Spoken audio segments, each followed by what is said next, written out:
দুর্ভাগ্যক্রমে মুসলিম উম্মাহ হিসেবে আমরা নেতিবাচক চিন্তায় আসক্ত হয়ে পড়েছি। আমরা নেতিবাচকতায় এমন আসক্ত যে কাউকে উম্মার জন্য কিছু করতে দেখলে বলি, কি লাভ এসব করে, কোনো কিছুরই পরিবর্তন হবে না। তার কাজে ভালো কিছু দেখার পরিবর্তে আমরা বলি, আরে ভাই এতে কোনো লাভ হবে না, কোনো লাভ হবে না,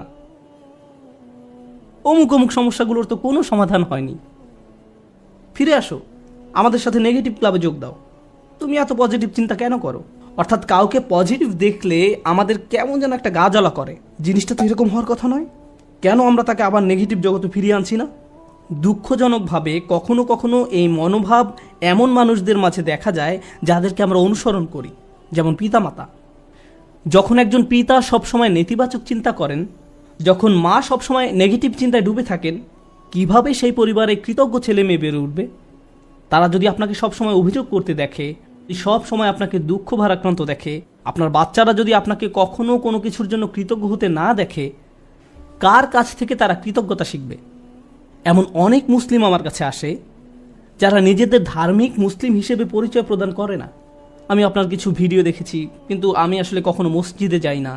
আমি তখন জিজ্ঞেস করলাম যে কেন আপনি নিজেকে ধার্মিক মুসলিম হিসেবে পরিচয় দেন না? নিজেকে ধার্মিক মুসলিম সমাজের অংশ মনে করতে আপনার দ্বিধা কেন? উত্তরে তারা কি বলে জানেন? তারা বলে এই ধার্মিক মুসলিমরা সব সময় বিপর্যস্ত থাকে, তাদের সবসময় রাগান্বিত দেখায়। কিভাবে এমনটা হলো? যে মানুষদের কাছে স্বর্গীয় ব্যাপার রয়েছে তাদের অবস্থা এমন কি করে হলো? এই আয়াতে প্রজ্ঞা বলতে কৃতজ্ঞতা বোঝানো হয়েছে। হিকমার সারমর্ম হলো, হিকমার নির্যাস হলো শুকর বা কৃতজ্ঞতা। যে নিয়মিত আল্লাহর দিন সম্পর্কে জ্ঞান লাভ করতে থাকে তাকে কেন এমন দুর্দশাগ্রস্ত লাগবে? মূলত আপনি যত বেশি কৃতজ্ঞ হবেন আপনাকে তত বেশি ইতিবাচক দেখাবে। সব সময় সব কিছুতেই আপনি ইতিবাচক দিকটি খুঁজে পাবেন। এমনকি যখন আমরা দুঃখ ভারাক্রান্ত হয়ে পড়ি তখন আমরা নিজেদের এই বলে প্রবোধ দেব যে আমি এই মুহূর্তে কোন কোন বিষয়ের জন্য কৃতজ্ঞ থাকতে পারি। তারপর নিজের মনকে শক্ত করে আবার দাঁড়িয়ে যান। এখন আমার মুসা আলাহিসাল্লামের কথা মনে পড়ে গেল। আমি আসলে সব সময় মুসা আলাহিসাল্লামের এই ঘটনাটি দ্বারা অনুপ্রাণিত হই। তিনি নীল নদ পার হয়ে অপর প্রান্তে চলে গেলেন।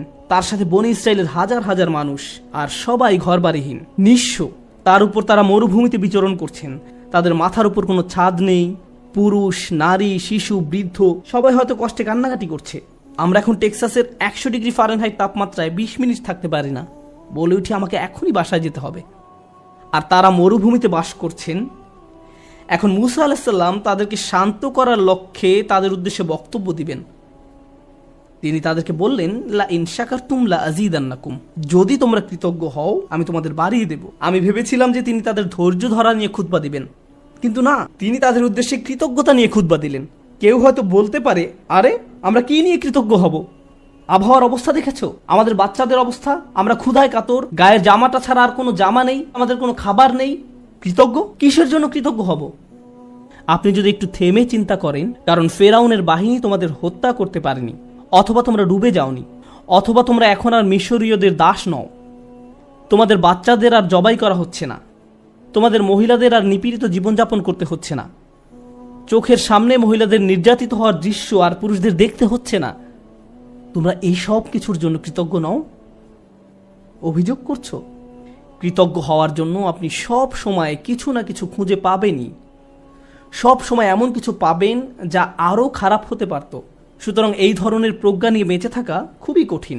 কিন্তু কেউ যদি এভাবে জীবনযাপন করতে পারে তাহলে সে শুধু নিজেরই উপকার করলো। অমাইয়াশকুর ফা ইন্নামা ইয়াশকুরু লিনাফসিহি, যে কৃতজ্ঞতা প্রকাশ করে সে তা নিজের কল্যাণেই করে। আল্লাহ ওয়াদা করেছেন, লা আযীদান্নাকুম, আমি তোমাদের আরো বেশি দান করব। আল্লাহ আপনার জীবনের প্রতিটি ক্ষেত্রেই আপনাকে সমৃদ্ধি দান করবেন, যেমন হেদায়েত, স্বাস্থ্য, রিজিক সহ সকল ক্ষেত্রে সবকিছুই ঠিক হয়ে যাবে যদি আমি আর আপনি আল্লাহর প্রতি কৃতজ্ঞ হতে পারি। এটাই এখানে প্রজ্ঞা।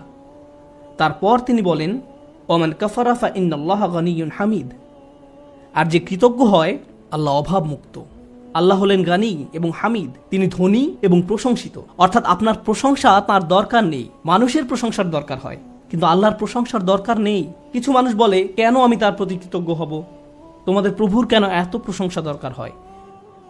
সাধারণ নাস্তিকরাই প্রশ্ন করে, কেন তোমাদের রব সবসময় প্রশংসা করতে বলে? আল্লাহ বলেন, তিনি হলেন গানি, তার কোনো কিছুর প্রয়োজন নেই, তার প্রশংসার দরকার পড়ে না। এটা তোমাদের জন্য, এই প্রশংসা করার মাধ্যমে তোমরাই উপকৃত হবে। তিনি হলেন হামিদ, তোমরা প্রশংসা করো বা না করো তিনিই প্রশংসার মালিক। শুধু শুকর বা কৃতজ্ঞতা নয়, বরং হামদ বা প্রশংসাও তার অধিকারভুক্ত। তিনি আপনার প্রশংসার জন্য অপেক্ষা করেন না। তারপর এই মানুষটি হযরত লোকমান, যিনি কৃতজ্ঞতা এবং শুকরিয়ার জিন্দেগি যাপন করতেন, আর এই দুইটি গুণ তার জীবনের সব কিছুতেই দীপ্তি ছড়িয়েছিল। তিনি কোনো কিছু সম্পাদন করতে গেলে এই গুণগুলো তার মনোভঙ্গি ঠিক করে দিত। আপনি কি কাজ করেন সেটা যেমন গুরুত্বপূর্ণ, তার চেয়েও বড় গুরুত্বপূর্ণ ব্যাপার হলো এই কাজের প্রতি আপনার মনোভঙ্গি কেমন। শুধু কি করেন তাই নয়, বরং কিভাবে করেন সেটাও গুরুত্বপূর্ণ। আপনারা উভয়ে বিসমিল্লাহ বলে খাওয়া শুরু করেছেন, সব কিছু দেখতে একই রকম, কিন্তু একজনের কৃতজ্ঞতার মনোভঙ্গি ছিল আর অন্যজনের সেটা ছিল না। একজন এই দুনিয়া এবং পরকাল উভয় জগতেই লাভবান হবে, অন্যজন হবে না। অন্যজন এই সমস্ত উপকারের দরজা বন্ধ করে রেখেছে, কারণ যে দৃষ্টিভঙ্গিতে সে খেয়েছিল সেটা কৃতজ্ঞতার দৃষ্টিভঙ্গি ছিল না। শুকর শুধু কাজের নাম নয়, এটা মনোভঙ্গিরও নাম। এখন তিনি তার ছেলেকে কি বললেন? ওয়াইজ ক্বালা লুকমানু লিইবনিহি ওয়া হুয়া ইয়াইযুহু। লোকমান যখন উপদেশ দেওয়ার সময় তার ছেলের দিকে ফিরে বললেন, হে আমার ছেলে, আমার প্রিয় সন্তান, লা তুশরিক বিল্লাহ, আল্লাহর সাথে শিরক করো না, আল্লাহর কোনো অংশীদার সাব্যস্ত করো না। কিন্তু আলোচনার সূত্রপাত তো শিরক দিয়ে হয়নি, মূর্তি পূজা নিয়ে তো এই কথাবার্তা শুরু হয়নি। আলোচনা তো ছিল কৃতজ্ঞ হওয়া নিয়ে। আমরা শাব্দিক দৃষ্টিকোণ থেকে একটি বিষয় এখানে শিখছি, শিরক এবং শুকর এর একটি শাব্দিক মিল আছে। কিন্তু আরেকটি বিষয় আমাদের এখানে জানতে হবে, আল্লাহ আমাদের এখানে শেখাচ্ছেন তার সাথে আমাদের সম্পর্কের মূল কেন্দ্রবিন্দু হলো আসলে কৃতজ্ঞতা। আমাদের আল্লাহর প্রতি যত ধরনের অনুভূতি রয়েছে, আমরা তার দাস, আমরা তাকে ভয় করি, আমরা তার কর্তৃত্ব মেনে নিয়েছি, আমরা জানি যে তিনি আমাদের সৃষ্টিকর্তা, এই সব কিছুই সত্য। কিন্তু এই সব কিছুর মাঝে আল্লাহর সাথে সত্যিকারের সম্পর্ক তৈরি করতে হলে আমাদের অন্তরে যা থাকতে হবে তা হলো কৃতজ্ঞতা বোধ। যদি অন্তরে এর উপস্থিতি না থাকে, তাহলে অন্তর এমন এক ধরনের শিরকের বসবাস হবে যার সাথে আমরা যুদ্ধ করে পারবো না। কারণ এটা দেখতে মূর্তির মতো নয়, এটাকে দেখতে মিথ্যে কোনো খোদার মতো মনে হয় না। এটা এমন এক ধরনের মূর্তি যার বসবাস অন্তরে।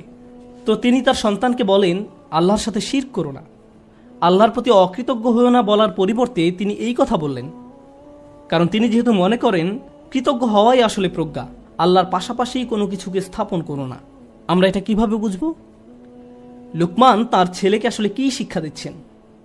প্রসঙ্গত এটা শুধু সন্তানের সাথে পিতার কথোপকথন নয়, বরং এটা এমন যে কারো জন্য হতে পারে যার অধীনে কেউ বাস করে। আপনার জীবনে যদি এমন কেউ থাকে যে আপনার কাছ থেকে প্রজ্ঞার তালাশ করে, বিশেষত আমি বাবাদের উদ্দেশ্যে বলছি, এমনকি এর বাইরেও, আপনি হয়তো বড় ভাই, আপনি এমন পজিশনে আছেন যেখানে অন্যরা আপনার অনুসরণ করে, সেক্ষেত্রে আপনার উচিত এই শিক্ষাটি তাদের নিকট পৌঁছে দেয়া। আমি নিজেকে এই প্রশ্নটি করি। আপনাদের কাউকে কাউকে আল্লাহ অনেক কিছু দিয়েছেন, যেমন আপনাদের হয়তো ভালো চাকরি আছে, ভালো ব্যবসা আছে, টাকার সমস্যা নেই, গাড়িও আছে, আপনার সব কিছুই আছে। ফলে আপনার বাচ্চাদের জীবন আপনার নিজের জীবনের চাইতেও অনেক বেশি সহজতর। কিন্তু আপনি যখন ছোট ছিলেন, আপনার জীবন এতটা সহজ ছিল না। আমার এখনো মনে আছে, ঈদের সময় আমরা বার্গার কিনতাম। আমরা একটা বার্গার কিনে পুরো পরিবার সবাই ভাগ করে খেতাম। এটাই ছিল আমাদের ঈদ। আমি আমার বোনের টুকরার দিকে তাকিয়ে থাকতাম, কারণ মাঝখানে টুকরাটা ছিল সবচেয়ে বড়। অনেক বাচ্চারা প্রথম টুকরাটা চায়, কিন্তু প্রথম টুকরাটিতে তো শুধুই রুটি। এখানে আসল কথা হলো, আমাদের বাচ্চারা এসব জানে না। তারা এভাবে বলে, আমি আমারটাতে চিজ চাই, আমারটাতে মেয়োনিজ চাই, কেউ বলে আমারটাতে চিজ না, পেঁয়াজ চাই। আমার বাল্যকাল আর তাদের বাল্যকাল একরকম নয়। তারা কষ্ট দেখে না। যখন আপনার টিনেজ বাচ্চা বলে, আমি ঠিক শিওর না কোন কলেজটাতে ভর্তি হব, কোন গাড়িটা যে পছন্দ করি, আপনার হয়তো তখন মনে পড়ে, ভাই আমি পাবলিক বাসে ধাক্কাধাক্কি করে কলেজে যেতাম, সকালবেলা পত্রিকা বিতরণ করতাম, কাজে 3 মিনিট দেরিতে পৌঁছানোর জন্য চাকরি হারিয়েছিলাম, আমি কোনো মতে টিউশন ফি দিতাম, বাসায় নিয়মিত বাজারও থাকতো না। আর আমার বাচ্চারা এখন বলছে তারা শিওর না কোন গাড়িটা কিনবে। আপনার মন চাচ্ছে দেয়ালে নিজের মাথা ফাটাতে, কারণ আমাদের বাচ্চারা মনে করে তাদের তো এমনিতেই সবকিছু পাওয়ার কথা। তারা কৃতজ্ঞ হওয়ার মানে বোঝে না। এভাবে কারো পক্ষে কৃতজ্ঞ হওয়া সম্ভব নয়। আমাদের উচিত আমাদের বাচ্চাদের টাকার মূল্য শেখানো, তাদেরকে উন্নত জীবন দেওয়ার মানে এই নয় যে তাদেরকে ভালো মানের অ্যাপার্টমেন্ট দিবেন। আপনি হয়তো অতিরিক্ত দিয়ে তাদের ধ্বংস করে দিয়েছেন। আপনার বাসা যদি খেলনায় পরিপূর্ণ থাকে,